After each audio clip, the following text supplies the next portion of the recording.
one of which is plagues, floods, and boils on the guilty. These are flesh parasites, people that are, basically the devil's advocating for these crimes against humanity. This is a destruction of civilization. Hold on. Okay. We're still live. So, yeah. I thought I had a translation. So this is the destruction of civilization, and it happened in Rome, and in other empires. Yeah, so, it happened during the Paris under Robespierre. There was the Jacobins who operated where they infiltrated all levels of society, and they operated with a dual mentality. Yeah, man, look at the Catholic Church. I mean, there was one 4-letter scathing report after the investigation from the Catholic Church and how pedophiles infiltrated the Catholic Church and pedophilia is rampant in the Catholic Church. It's a very sensitive subject, but nobody wants to talk about it. Well, think about it this way: if they did it to the church, what makes you think that it did not happening in the schools, and also in your government or your de facto government? Yeah, and the Clinton, the American Safe Families Act, under the Clinton administration, which was established in 1996. Was it 97? 97. 1996, the ICMP was established by Bill Clinton in Lyon, France. Well, Hillary Clinton was behind it. Well, she wasn't behind it. She actually campaigned on behalf. She actually was behind that bill, writing the bill for her friend to start adopting. And that's what the whole thing is. That's why when she was a lawyer, she defended that pedophile. And there was the ICMP that was initiated by Bill Clinton, and then 1 year later there was the American Safe Families Act. So that one was. So the ICMP is a global. It's a global. It's the international tracking system for missing people. Well, yeah, right, but they're also involved. What you're talking about, they're involved with UNICEF, UNICEF, coming out of New York, with respect to the Clinton and the Family Adoption Act, is because Hillary Clinton's friend wanted to adopt, and in order to adopt, they created the Family and Adoption Safety Act. So after they established the ICMP, and then they established the American Safe Families Act, the AFSA, A-F, A as in apple, F as in Frank, S as in Sam, A as in apple. They established the AFSA's Act. They established immunity for all social workers. Right. And then they established sexual identity immunity for all social workers. Right. And let's talk about that just briefly. Regarding the immunity, yeah, I say all immunity needs to be abolished from all public servants. It has to be. I mean, one of the things that I can stick with Antifa and Black Lives Matter is immunity, because how can you give predators or pedophiles immunity? So I think that abolishing immunity has to be number one core in regards to getting anything done and holding these criminals and the public servants accountable. And if you don't hold these criminals accountable, this is what's going to happen. You have government going rogue. How can you give anybody immunity, especially qualified immunity? Nobody can get qualified immunity. If you and I mess up at our jobs, we don't get qualified immunity or any type of immunity. We're held accountable. So why are we giving these criminals, that ones that we're paying for with our own taxpayers, with our own tax dollars, immunity? There has to be some type of accountability within government. Because if we don't hold them accountable, then who will? And at the end of the day, that's what the Declaration of Independence was written for, to hold these criminals within the de facto government accountable. Because it's going to be government tyranny running wild upon the American people if we do not take control of this. And that's one of the major issues that's running rampant in society today, is a result of lack of accountability in our judicial system, in our governments. This whole campaign to railroad the Constitution and railroad all of these issues with these policies, which are not laws, which have nothing to do with the American Constitution, have ultimately undermined resulted in violence in our society, extremism, and also a whole movement to, take over and overthrow the American government. And they want to say, oh, it's the orange man. If it's just the orange man that's the issue, then why is this occurring also simultaneously in other areas of the world, such as Africa, where there's huge gold mines and diamond mines? They would love to overthrow the African government there and destabilize. They're working to destabilize them. Also, India. There's a war right now on the Indian border with the Chinese, and they're using the Chinese template because it serves their agenda.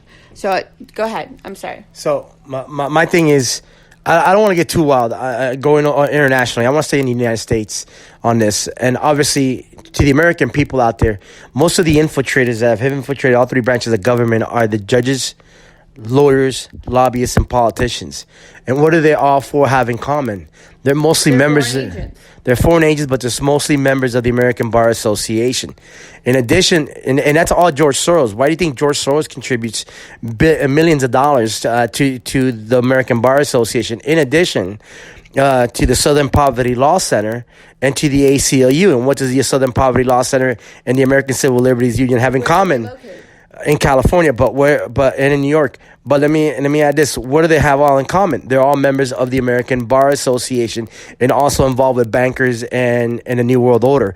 That's why when you come back to the Committee of 300, well, why did the Committee of 300 give themselves immunity for child pedophilia? I mean, and then when you look at it, well, how in the hell did they get immunity and who was behind the immunity? Well, again, you got to go back to a bar member, an attorney, the one that gave themselves and their group immunity. So when you look at all these bills, these unconstitutional bills, they give themselves immunity, but we're in the Constitution, the Declaration of Independence, or the Bill of Rights. Does it say the government has immunity over any type of immunity? Well, just really briefly, I want to ask you to clarify administrative law. Administrative law is unconstitutional. Actually, I want everybody within your audience, if it's possible, at their own will or discretion, to go read the Administrative Procedures Act of 1947. The Administrative Procedures Act of 1947 is unconstitutional, and nowhere within the Constitution do you see the Administrative Procedures Act. That just tells you and demonstrates that the Constitution, that they're trying to overthrow the Constitution, the Bill of Rights, and the Declaration of Independence, because everything in the Administrative Procedures Act goes against those three foundations, those three documents that our founding fathers gave us. So how convenient it is for the ACLU, the Southern Poverty Law Center, and members of the American Bar Association to trash the Constitution, the Bill of Rights, and the Declaration of Independence while sending our military for the sake of freedom.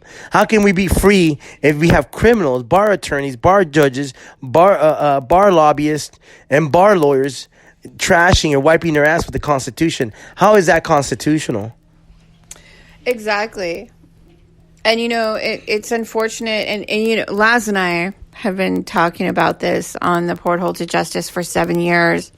And we're really hoping that the American people catch up and become aware of these issues and the extremism that is currently trying to overthrow our government and our country.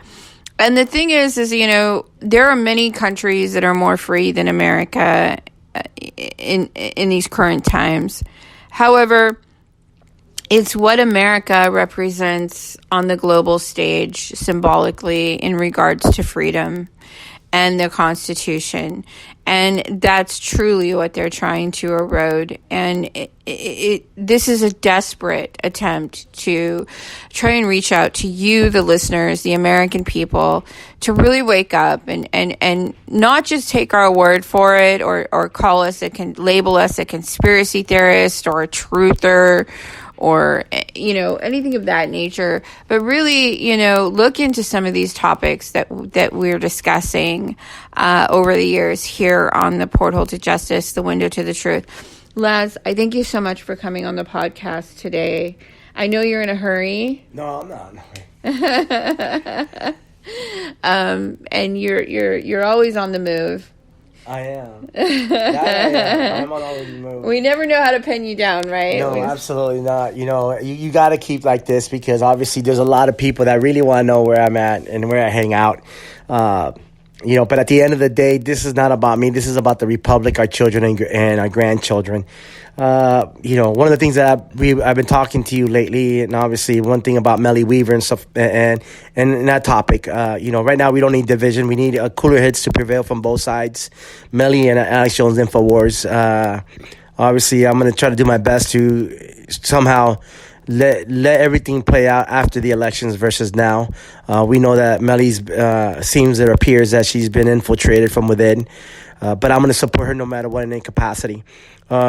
Pertaining to that, the other thing that I'm dying to work on is get a list of names of all the people, and I'm going to expose these criminals on my YouTube. You and I, and not my YouTube, but on my Facebook, and we're going to do live on my Facebook. And I'd like to add, if you don't mind, Laz. Yeah. I know you met with Millie Weaver last night from Infowars. No, not last night. Oh, okay, but you've met her. Okay, so. Millie, if you'd like to reach out to me, I'd love to talk to you, and maybe I can help you shed some light on the situation from an outside perspective. When you're in the ring, it's kind of hard to see what you're battling exactly, and so you're shadow boxing. And great job on the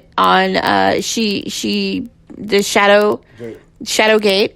Documentary that she actually got out there, and it's amazing, and I encourage everyone to check it out.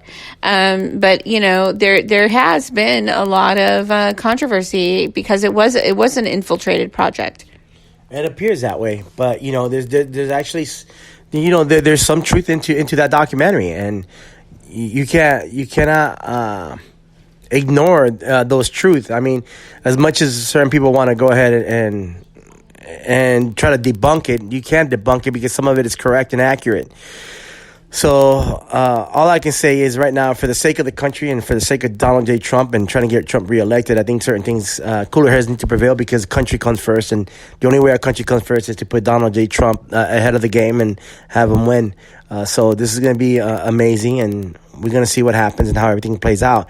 With respect to the pedophilia and people infiltrating the courts and working with the courts and calling themselves whistleblowers, I can't wait till you give me the list of names so I can go on Facebook live and start putting all those names out there. You're because putting me on the spot, aren't you? Yeah, so I'll need to. So and not just that, but also for the families out there. So we got for the children and all that. We got to know who is who, and in order to know who is who, you're gonna have to put everybody in blast. And obviously, as an independent researcher, as I always am, and I'm not bought. I'm not bought by the Soros, or I'm not bought by the American Bar Association. We'll put all these names together and we'll collaborate, and then we'll use some of their clips against them to show the American people who is who and put a face to who is who and why. I mean, this goes all the way through Washington, New York, California. It's a deep state, New World Order. And I'm hoping that, with your collaboration, your help, we put all these lists of names, and it's time to rock the boat. And these same people that are behind are in bed. I really want to say, I really want to add this to the conversation, Laz, if you don't mind. Okay.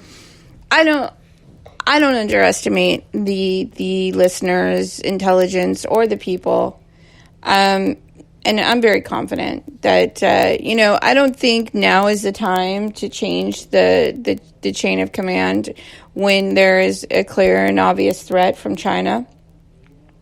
There's psychological warfare being conducted in our mainstream media, as well as, in our banking. There's warfare being waged in our banking systems, and also, on social media platforms. Yeah. But the thing is what we need to also pay attention to is the corporatocracy. Well, I'm not going to go there because there's a lot. If we go to the pedophilia and we stick with the pedophilia, the corporatocracy is pro pedophilia. I'm not saying that, but what I'm obviously because they're not censoring it online. So I just want to put the names. I want to stick to the names. That's what I want to do. I mean, that can be tackled in a different platform, but for us to go just try to keep it simple for the American people to tag along. Keep it simple and